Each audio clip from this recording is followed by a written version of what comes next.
पृथ्वी की गतियों पर ये रही एक फटाफट जानकारी। देखिए, जिस जमीन पर हम खड़े हैं वो असल में बहुत तेजी से घूम रही है, पर हमें इसका एहसास तक नहीं होता। आपको पता है, 15वीं सदी तक तो सब यही मानते थे कि पृथ्वी स्थिर है। ये तो खगोल शास्त्री कोपर्निकस थे जिन्होंने बताया कि नहीं, पृथ्वी असल में गति करती है। तो पहली बात, पृथ्वी दो तरह की गतियां करती है। एक तो वो अपनी धुरी पर घूमती है, जिससे 24 घंटे में दिन और रात होते हैं। और दूसरी है सूरज के चारों ओर की परिक्रमा, जो 365 दिनों में पूरी होती है, और इसी से मौसम बदलते हैं। दूसरी बात ये कि हमें ये गति महसूस क्यों नहीं होती। वजह है गुरुत्वाकर्षण यानी ग्रेविटी। ये हमें और पृथ्वी की हर चीज को एक साथ बांध कर रखती है। सोचिए, जैसे आप एक उड़ते हुए हवाई जहाज में हैं।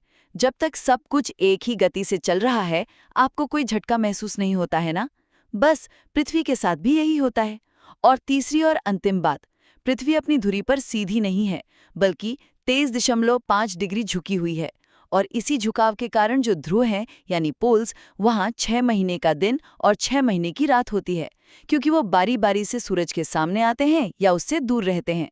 तो संक्षेप में, पृथ्वी की ये दो गतियां और उसका ये झुकाव ही हमारे ग्रह पर दिन, रात और मौसम के चक्र को संभव बनाते हैं।